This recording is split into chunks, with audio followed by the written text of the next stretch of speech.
Hello, അപ്പോൾ ഇന്നത്തെ video ഇതാണ്. ഇതിനായിട്ട് ഞാനൊരു 3/4 സെൻറ്റിമീറ്ററിൻ്റെ ലൈൻസാണ് വരച്ചേക്കണത്. ബാക്കിയെല്ലാം ഞാൻ വരച്ചാണ്. അപ്പോൾ നമുക്ക് വീഡിയോയിലേക്ക് പോകാം. അതിനായിട്ട് ഞാൻ 6 strands ഉള്ള ഒരു ത്രെഡ് എടുത്തിട്ടുണ്ട്. എന്നിട്ട് എന്ത് ചെയ്യുക, സാധാരണ പോലെ നമ്മൾ സ്റ്റിച്ച് ചെയ്യാനായിട്ട് മുകളിലേക്ക് വലിച്ചിട്ട് ആ ത്രെഡ് അതിങ്ങനെ വെക്കണം കേട്ടോ. ഇങ്ങനെ വെച്ചിട്ട് എന്ത് ചെയ്യണം, പറ്റേ തന്നെ കുത്തി താഴേക്കാക്കിയിട്ട് അതിൻ്റെ സൈഡിൽ കുത്തി മുകളിലേക്ക് എടുക്കണം, മുകളിലേക്ക് വലിച്ചെടുക്കണം. മറ്റേ നമ്മൾ കഴിഞ്ഞ ഇതിൽ ചെയ്ത പോലെ തന്നെ ചെയിൻ സ്റ്റിച്ച് നമ്മളിവിടെ കുത്തിയിറക്കും. പക്ഷേ ഇതിനങ്ങനെയല്ല, നമ്മളെന്ത് ചെയ്യുക, തൊട്ടടുത്ത് തന്നെ പിന്നെയും കുത്തുക.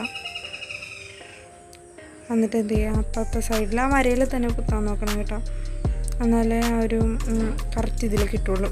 അപ്പം അങ്ങനെ തന്നെ എന്ത് ചെയ്യുക, അറ്റം വരെ ചെയ്യണം.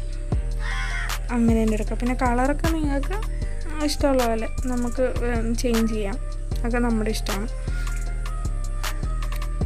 അപ്പം ഇങ്ങനെ എന്ത് ചെയ്യുക, ഫുള്ളായിട്ട് ചെയ്തെടുക്കണം.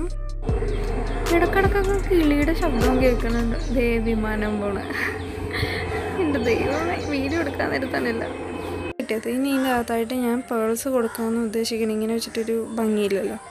അപ്പോൾ അതിനായിട്ട് നമ്മൾ സർദോസി നീഡിലെടുക്കുക. നമ്മൾ സാധാരണ നീഡിൽ വെച്ചിട്ടുണ്ടെങ്കിൽ അതിലേക്ക് ഈ ഷുഗർ ബീഡ്സ് ഒന്നും കയറില്ല. ഷുഗർ ബീഡ്സ് എന്ന് പറയുമ്പോൾ അതിൻ്റെ അറ്റം പഞ്ചസാര മുറ്റിനെ കണ്ടോ, അതിൻ്റെ ഭയങ്കര ചെറിയൊരു ഹോളാണുള്ളത്. അപ്പോൾ അതിന് ഈ സർദോസി നീഡിൽ തന്നെ വേണം. അത് നമ്മുടെ റെഡി സ്റ്റോറിലൊക്കെ കിട്ടും.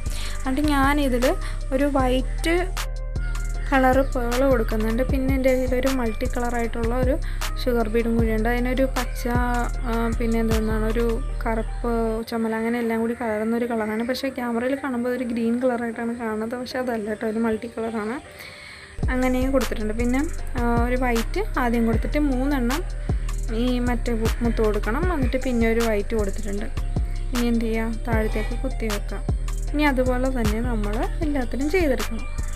കണ്ടില്ലേ, ഇതേപോലെ ഫിക്സ് ചെയ്ത് കൊടുക്കുക. പിന്നെ ഫിക്സ് ചെയ്യാൻ നേരത്ത് നമ്മുടെ ത്രെഡില്ലേ, അത് നമ്മുടെ സാധാ സ്റ്റിച്ച് ചെയ്യണ ത്രെഡില്ല, അത് ഏത് കളറാണെങ്കിലും കുഴപ്പമില്ല, കാര്യം ത്രെഡ് നമ്മൾ കാണില്ല.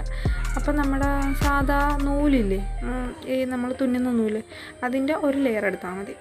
അപ്പോൾ നമ്മൾ ഇതെല്ലാം ചെയ്തെടുത്തിട്ടുണ്ട്. അപ്പോൾ ഇതാണ് നമ്മുടെ ഇന്നത്തെ വീഡിയോ. അപ്പോൾ നിങ്ങൾക്ക് ഇഷ്ടമായെങ്കിൽ ലൈക്ക് ചെയ്യുക, ഷെയർ ചെയ്യുക, സബ്സ്ക്രൈബ് ചെയ്യുക. പിന്നെ തൊട്ടടുത്തുള്ള ബെല്ലൈക്കൺ കൂടി ഒന്ന് എനേബിൾ ചെയ്തേക്കുക. എന്നാണ് ഞാനിനി വീഡിയോസ് ഇടുമ്പോൾ അതിന് നോട്ടിഫിക്കേഷനും കാര്യങ്ങളും എല്ലാം നിങ്ങൾക്ക് ലഭിക്കുകയുള്ളൂ.